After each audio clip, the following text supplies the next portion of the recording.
Hello everyone, कैसे हैं आप सभी लोग। मैं प्रतीक मिश्रा एक बार फिर आप सभी का स्वागत करता हूं आपके अपने favourite digital learning platform result गुरु 2.0 पर सभी का स्वागत है।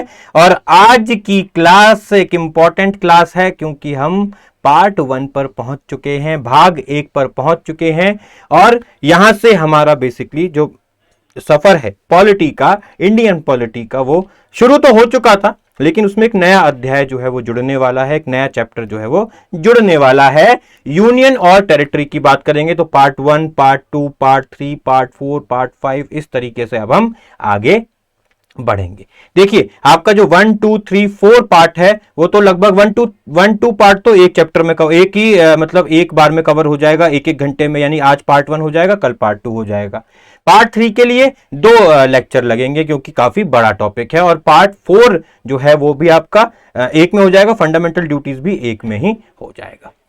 ठीक है, उसकी आप चिंता मत कीजिए, वो तो आपको लेक्चर वाइज लेक्चर मिलते जाएंगे। अगर आप लगातार फॉलो करते आ रहे हैं तो आपको किसी भी बात की कोई चिंता होनी नहीं चाहिए। ठीक है, चलिए तो आज हम बात करने वाले हैं यूनियन एंड इट्स टेरिटरीज, यानी कि संघ और उसका राज्य क्षेत्र के बारे में। कल हमने क्या डिस्कस किया था, तो कल की अगर थोड़ी सी बात करें तो प्रीवियस लेक्चर हमारा किस पर रहा था, जल्दी बताइए। प्रीवियस लेक्चर हमने प्रस्तावना के बारे में समझा था, first chapter of the constitution, यानी कि पहला जो अध्याय है वहां से हमने शुरू किया, प्रियम्बल शुरू किया, प्रियम्बल समझा। आज हम संघ और उसका राज्य क्षेत्र समझने वाले हैं। भाग 1, अनुच्छेद 1 से लेकर अनुच्छेद 4 तक बात करेंगे। चलिए तो इसी में बढ़ते हैं आगे और बात करते हैं इसके बारे में। ये जरूरी है, जल्दी जल्दी इसको समझ लेते हैं कि भाई क्यूआर कोड स्कैन करेंगे, सीधे टेलीग्राम चैनल पर पहुंच जाएंगे, वहां से आप पीडीएफ डाउनलोड कर सकते हैं। इतना नहीं कर पा रहे हैं तो सीधा क्या करना है, आपको गूगल प्ले जाना है और वहां पर रिजल्ट गुरु की ऐप को डाउनलोड कर लेना है। दैट्स इट, बस। ठीक है, वहां पर भी आपको सारी चीजें मिल जाएंगी। चलिए आते हैं तो आज के लेक्चर में, आज के बेसिकली सेशन में क्या क्या होने वाला है समझ लेते हैं। आर्टिकल 1 पढ़ेंगे। आर्टिकल 1 क्या कहता है, संघ और उसका राज्य क्षेत्र या संघ का नाम, name of territory of the union. जो भी संघ है और क्षेत्रों का जो भी नाम है वो अनुच्छेद 1 में दे रखा है, उसके बारे में जानकारी प्राप्त करेंगे। आर्टिकल 2 की अगर बात करें तो आर्टिकल 2 कहता है कि नए राज्यों को किस तरह से प्रवेश दिया जा सकता है, नए राज्य किस प्रकार से हमारे संघ में जोड़े जाते हैं, उसके बारे में डिस्कस। जैसे सिक्किम जोड़ा गया था तो अनुच्छेद आपका 2A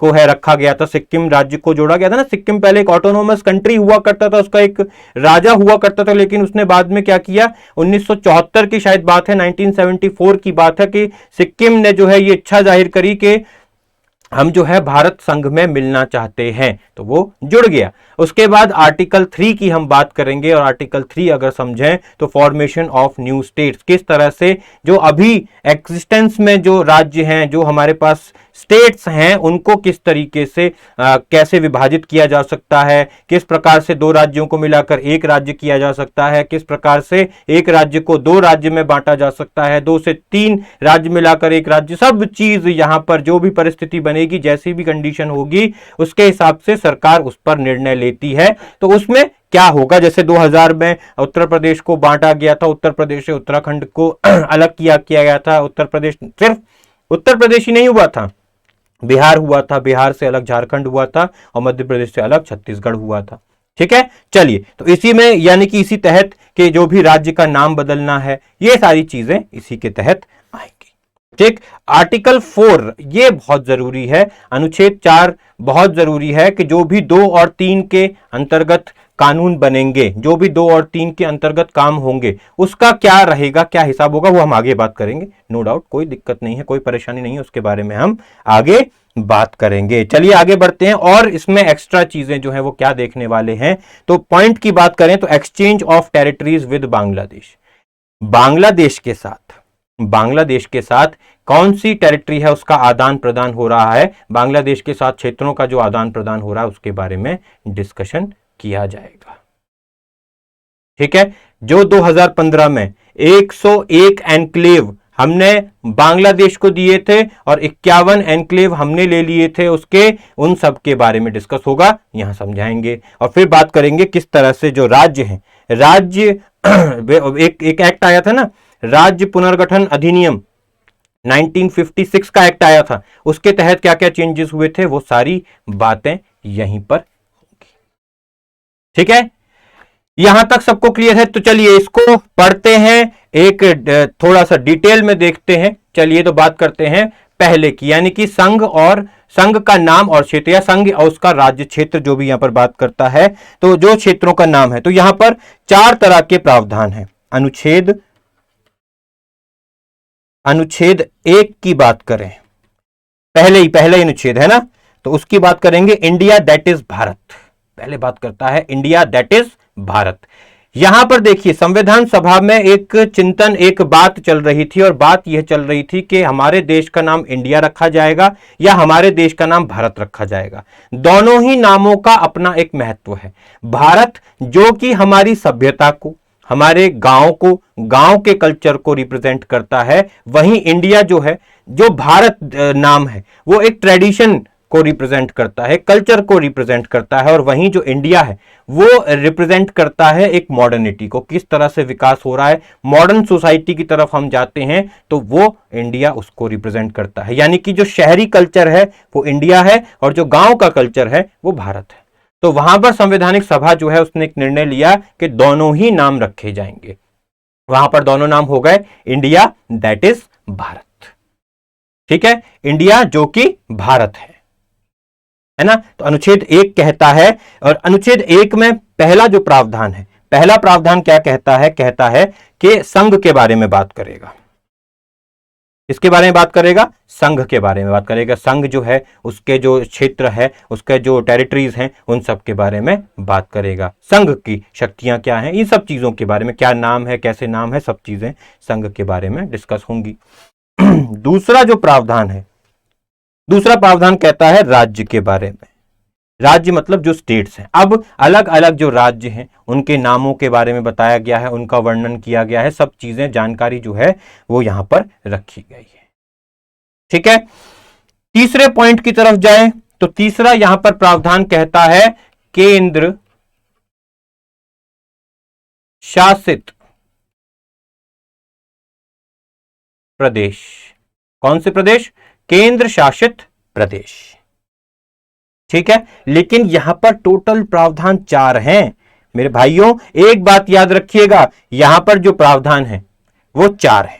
तो केंद्र शासित प्रदेश भी हो गए, यानी यूनियन टेरिटरीज भी हो गई, जैसे दिल्ली हो गई, पुडुचेरी हो गई, है दमन दीव दादर नागर हवेली हो गई, जम्मू कश्मीर हो गई, लद्दाख हो गई, ये सब केंद्र शासित प्रदेश है। लक्षद्वीप हो गया, अंडमान निकोबार हो गया, ये सारे क्या है? ये सारे केंद्र शासित प्रदेश है। Is that clear? यहां तक किसी को कोई डाउट नहीं होना चाहिए, क्योंकि बहुत सिंपल भाषा में हमने यहां पर समझा है।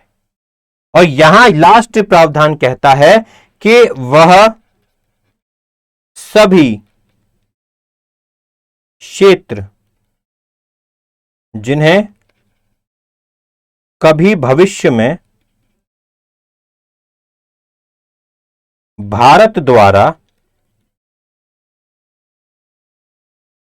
अधिकृत किया जाएगा। मेरी बात का मतलब समझे? मेरी बात यहां पर यह है कि यहां पर उन सभी जगहों के बारे में भी बताया गया है जिस पर कभी फ्यूचर में, कभी भविष्य में भारत जो है, भविष्य में भारत जो है उस पर अधिकार कर सकता है, या कोई ट्रीटी हो सकती है, कोई दो देशों के बीच में संधि हो सकती है जिसमें कुछ राज्य जो है वो भारत के पास आ जाए। फॉर एग्जांपल एक हाइपोथेटिकल सिचुएशन लेते हैं, एक ऐसी सिचुएशन लेते हैं जो नहीं हुई है और शायद ना भी हो, है ना। ऐसे एक एग्जांपल के तौर पर लेते हैं कि कभी देखिए पाकिस्तान में स्थिति हो गई बहुत गंभीर, बहुत गंभीर स्थिति हो गई, और वहां के जो भी नेता थे वो पाकिस्तान छोड़कर भाग गए। जो भी नेता वहां पर थे सब भाग गए, अपनी प्रजा को, अपनी जनता को ऐसे छोड़ गए और इंग्लैंड में जाके बस गए, जहां भी जाए बस गए, और लोगों को उनके हाल पर छोड़ दिया गया। यूनाइटेड नेशंस जो संयुक्त राष्ट्र है वो एक बेसिकली इस पर कमेटी बनाता है। कमेटी क्या बनाता है, या उस पर एक बेसिकली एक कमेटी बनाता है, एक उसका मुआयना करता है, और उसमें यह पाता है कि भैया देखिए 1947 से पहले पाकिस्तान जो था वो भारत का ही भाग था, उसको बाद में विभाजित किया गया। चलिए उस भूल को सुधारते हैं। भूल को कैसे सुधारते हैं? वापस पाकिस्तान जो है वो भारत को दे देते हैं। भाई लोग तो भारत के ही है ना, तो लोग के समेत वो जगह है जो भारत को दे दिया जाता है। भारत को वहां पर पूछा जाता है कि भैया देखिए आप इस चीज के लिए राजी हैं क्या, तो भारत जो है कुछ शर्तें अपनी रखता है और उन शर्तों के साथ उसको अपना लिया जाता है। तो वो जो टेरिटरी अपनाई जाएगी, पाकिस्तान वापस जो भारत में आएगा, वो भी ये चौथे प्रावधान में बताया गया है। ठीक है, कोई दिक्कत किसी को, कोई परेशानी? कोई परेशानी नहीं होनी चाहिए, यहां पर सब बढ़िया है। ठीक, एक अच्छा सा एग्जांपल देके भी आपको यहां पर समझा दिया गया है। आगे बढ़ते हैं, पहुंचते हैं अनुच्छेद 2 पर। अनुच्छेद 2 क्या कहता है साहब? अनुच्छेद 2 कहता है कि एडमिशन और एस्टैब्लिशमेंट ऑफ न्यू स्टेट्स, नए राज्यों का प्रवेश या स्थापना। अब कोई नया राज्य आया, इसके तहत आया, सपोज 2A के तहत एक नया प्रावधान यहां पर जोड़ा गया था, संविधान का संशोधन किया गया था, और संविधान संशोधन के बाद यहां पर क्या जोड़ा गया? 2A जोड़ा गया, और वहां पर सिक्किम को रखा गया। किसको रखा गया? सिक्किम को रखा गया। माफ कीजिएगा, सिक्किम रखा गया, यानी कि एक पूरा राज्य जो भारत का हिस्सा नहीं था, एक पूरा देश जो भारत का हिस्सा स्वतंत्रता के समय नहीं था, बाद में उसने अपनी इच्छा जाहिर करी, लोगों में जनमत संग्रह कराया गया, रेफरेंडम कराया गया, और लोगों ने यह कहा कि हमको भारत के साथ रहना है, भारत के साथ जोड़ दीजिए। तो भारत के साथ उसको 1974-76 के पास आसपास उसको जोड़ा गया था, सम्मिलित किया गया था, और उसके लिए नया प्रावधान बनाया गया। तो ये देखिए, एक राज्य जो भारत का हिस्सा नहीं था वो बाद में सम्मिलित हुआ है। जैसे गोवा भारत का हिस्सा नहीं था, बाद में सम्मिलित हुआ है। पुडुचेरी भारत का हिस्सा नहीं था, बाद में सम्मिलित हुआ है। 1962 के आसपास जो है पुडुचेरी को भारत का हिस्सा बनाया गया था, जो फ्रेंच के अधीन था। यहां तक समझ में आ रही बात? तो वो सारा प्रावधान जो है वो रखा जाएगा किसमें? आर्टिकल 2 में। वो सारे प्रावधान जो किए जाएंगे वो आर्टिकल 2 अनुच्छेद 2 का इस्तेमाल करके किए जाएंगे। यहां तक सबको क्लियर हुआ बात? यहां पर किसी को डाउट है, कोई दिक्कत, कोई परेशानी? चलिए आगे बढ़ते हैं और अनुच्छेद 3 के तहत पहुंचते हैं। अनुच्छेद 3 कहता है, सिंपल पढ़ेंगे नहीं, सिंपल उसको जल्दी जल्दी समझ लेते हैं। यहां पर यह कहता है कि ये एक राज्य है, ये एक राज्य है और ये भी एक राज्य है। तो आर्टिकल 3 के तहत इन दोनों राज्यों के एक टुकड़ा करके, इन दोनों राज्यों में से विभाजित करके एक नया राज्य बना दिया गया। ये ए था, ये बी था और ये सी बना दिया गया। ऐसा भी किया जा सकता है, बिल्कुल संविधान में उसका अधिकार है। राज्यों को, दो राज्यों को तोड़कर क्या किया, एक नया राज्य बना दिया गया है। या यह भी हो सकता है फ्यूचर में कि ए और बी दोनों को मिला दें, जैसे क्या किया, ए और बी दोनों को मिला दिया और एक नया राज्य बना दिया। ऐसा भी किया जा सकता है, ठीक है। नहीं तो एक ये राज्य है, इस राज्य से एक नया राज्य बना दिया, जैसे उत्तर प्रदेश के साथ हुआ, मध्य प्रदेश के साथ हुआ, बिहार के साथ हुआ, आंध्र प्रदेश के साथ हुआ, है ना, जम्मू कश्मीर के साथ हुआ कि नहीं हुआ? एक लद्दाख निकाल दिया गया, तेलंगाना निकाल दिया गया, उत्तराखंड निकाल दिया गया, और झारखंड निकाला गया, छत्तीसगढ़ निकाला गया, हुआ कि नहीं हुआ? यह भी ऐसा हो सकता है, ठीक है, क्लियर है। और यह भी हो सकता है कि यह राज्य कभी राज्य कहलाता हो और सरकार इसको राज्य का दर्जा खत्म करके क्या बना दे, केंद्र शासित प्रदेश। क्या बना दे? केंद्र शासित प्रदेश बना दे। यह भी यहां पर किया जा सकता है, जैसे जो है जम्मू कश्मीर के साथ हुआ है। और सुनिए, उत्तराखंड का नाम पहले क्या था? उत्तरांचल था, उसका नाम बदलकर क्या कर दिया गया? उत्तराखंड कर दिया गया। यह भी किस आर्टिकल के तहत होगा? आर्टिकल 3 के तहत होगा। उड़ीसा का नाम पहले क्या था? उड़ीसा था, बाद में नाम क्या कर दिया गया? उड़ीसा कर दिया गया। यह भी किसके तहत होगा? आर्टिकल 3 के तहत होगा। राज्यों का सिर्फ पुनर्गठन ही नहीं, राज्यों का नाम बदलना भी अनुच्छेद 3 के तहत आता है। किसके तहत आता है? अनुच्छेद 3 के तहत आता है। ठीक है, तो ये हो गए आर्टिकल 1, आर्टिकल 2 और आर्टिकल 3। चलिए आते हैं आर्टिकल 4 पे। आर्टिकल 4 कहता है कि जो भी प्रावधान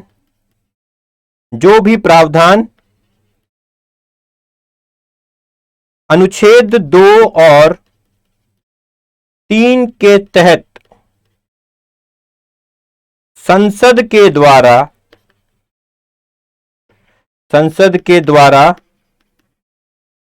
बनाए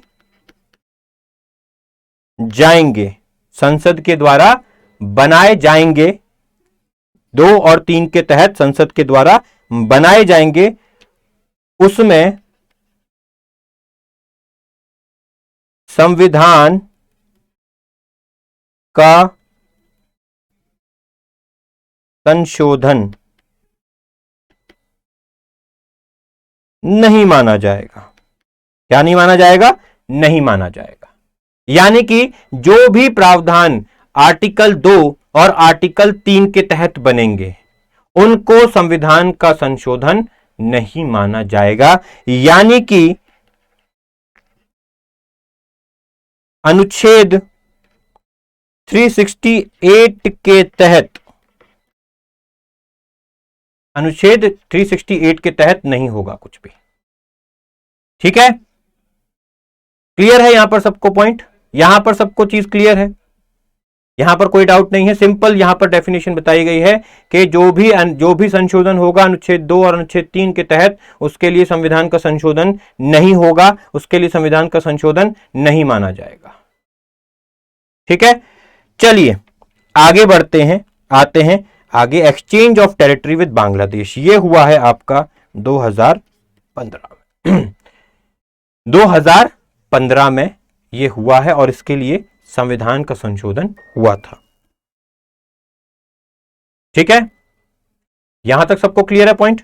हुआ ये था कि ये है भारत और ये 1972 से चला आ रहा था, और ये है बांग्लादेश, ये है बांग्लादेश और ये है इंडिया। अब इंडिया जो है उसके पास कुछ बांग्लादेश की टेरिटरी इस तरह से थी।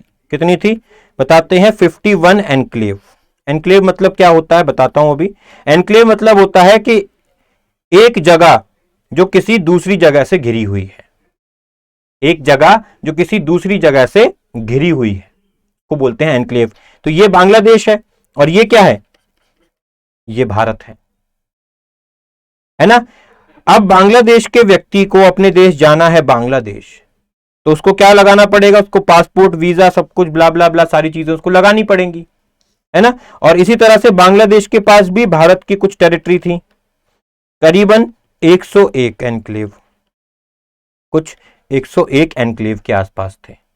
तो इन्हों दोनों ने देशों ने ये संधि बनाई, ये रजामंदी पर आए कि ये जो 51 एनक्लेव हैं आपके, जो 51 एनक्लेव हैं आपके, उनको तो हम रख लेते हैं। यानी भारत ने कहा जो बांग्लादेश के 51 एनक्लेव हैं वो हम लोग रख लेते हैं, और आप जो हमारे एनक्लेव हैं 101 उनको आप रख लीजिए।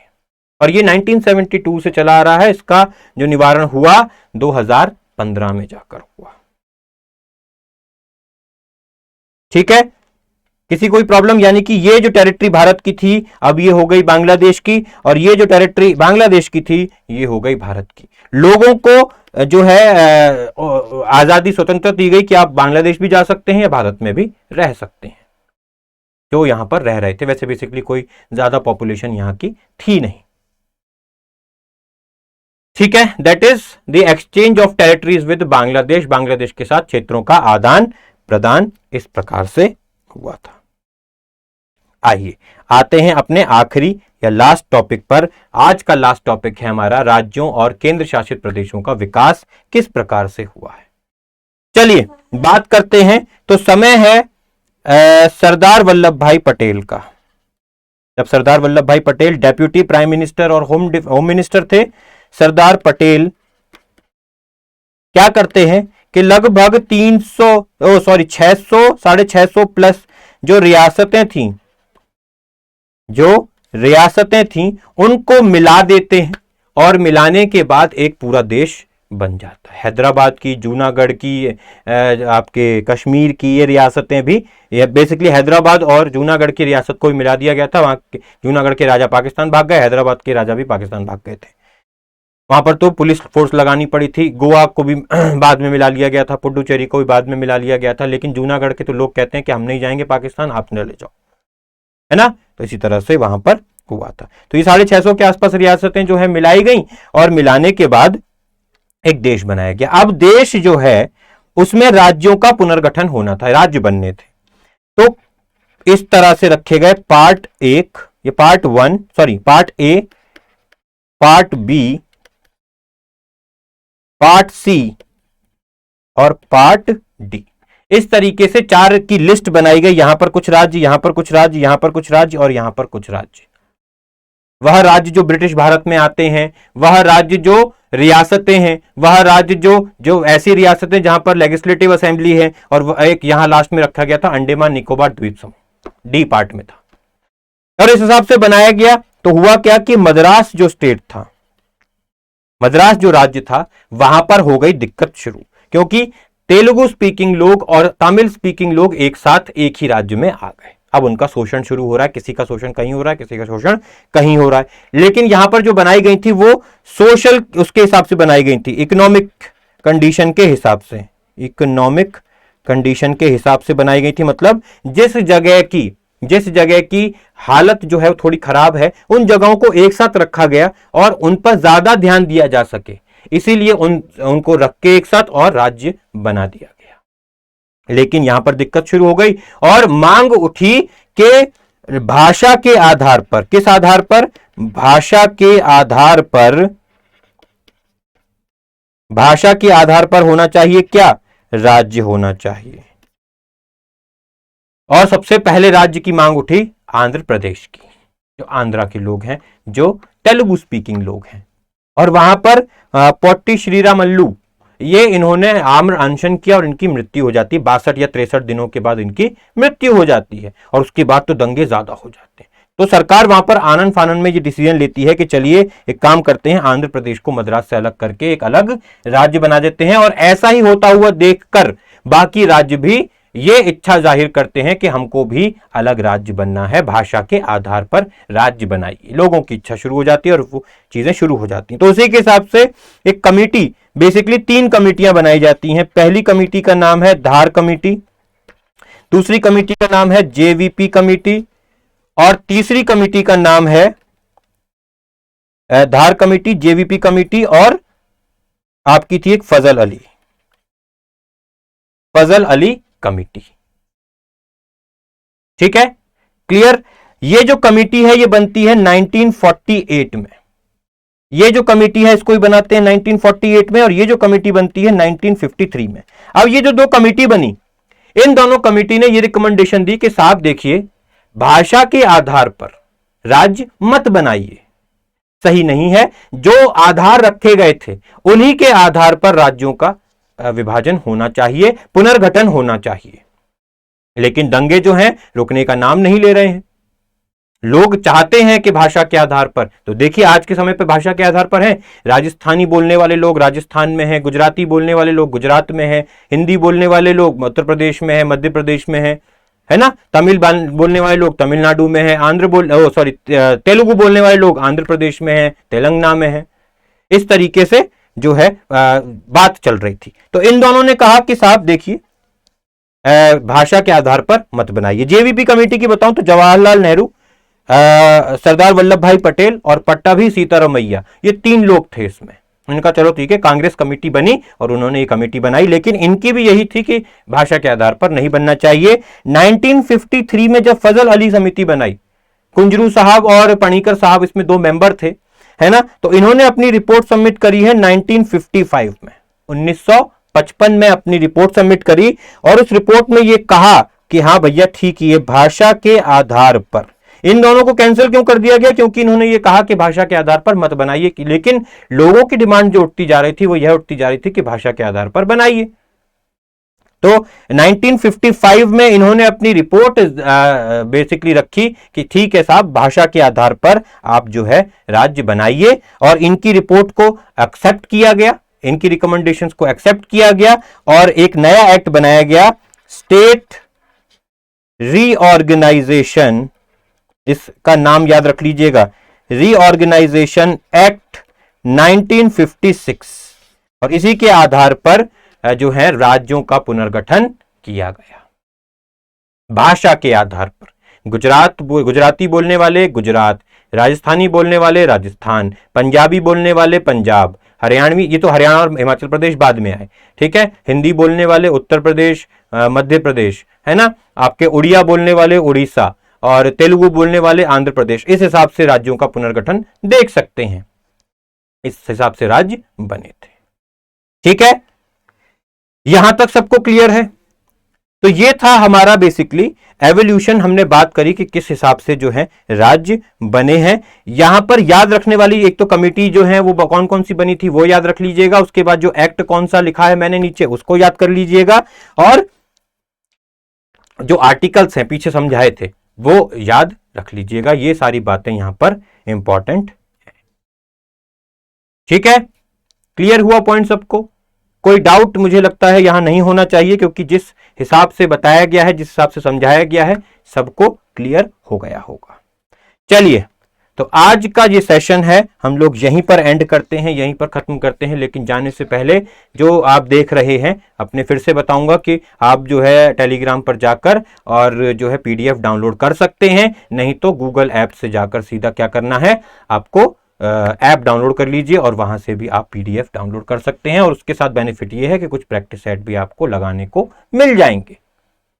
ठीक है, चलिए, तो आज का सेशन हम लोग यहीं पर खत्म करेंगे। अगर आपको समझ में आया है, अच्छा लगा है, तो प्लीज उसको दोस्तों के साथ शेयर जरूर कीजिएगा, ज्यादा से ज्यादा लाइक कीजिएगा। कुछ नहीं ठीक लगा है तो कमेंट करके जरूर बता दीजिएगा, और चैनल पर नए आए हैं तो सब्सक्राइब किए बिना नहीं जाना है, अपराध है, सब्सक्राइब तो करना ही है, बेल आइकन भी साथ में दबा लीजिए।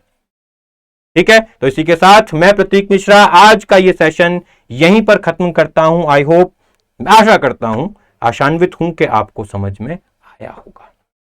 इसी के साथ मिलेंगे कल, ठीक कितने बजे? 4 बजे, 4 से 5 का लेक्चर हमारा रहता है। तब तक के लिए अपना ध्यान रखिए, सुरक्षित रहिए, अपने माता पिता का ध्यान रखिए। टेक केयर, थैंक यू, जय हिंद।